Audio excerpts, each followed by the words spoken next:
Julie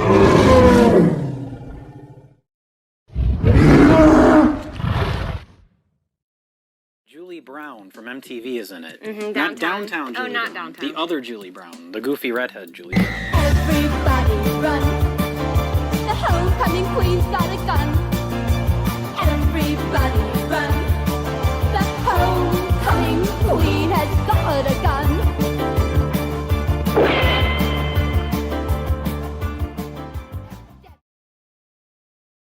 He's the hottest little head ahead on MTV. Just say Julie. That's me. Ba ba ba, yeah. Whoa!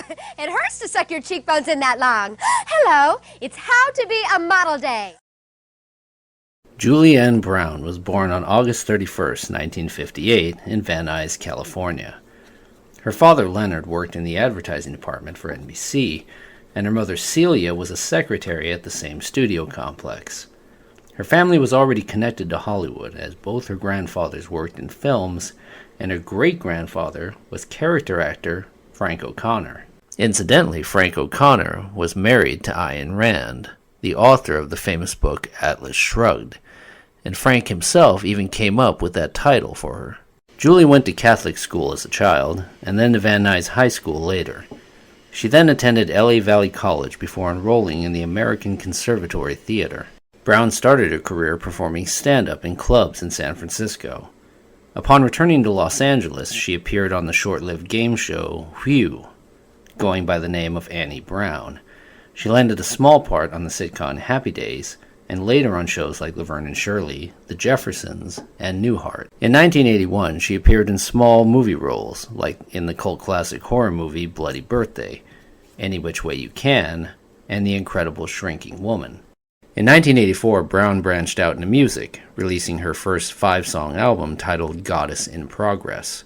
The album featured parodies of other popular 80s music, but the big standouts from the album were 2 distinct songs.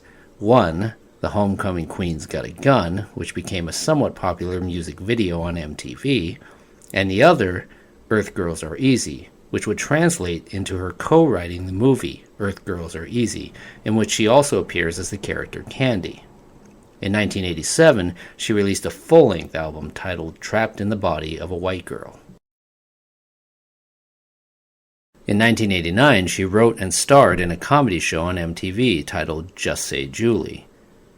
Right after, she helped create the Fox sketch comedy show The Edge, which starred herself, Wayne Knight, Tom Kenny, and Jennifer Aniston, with occasional appearances by Alan Ruck and Paul Feig. Also in 1989, CBS had commissioned a pilot for a show titled Julie Brown, The Show.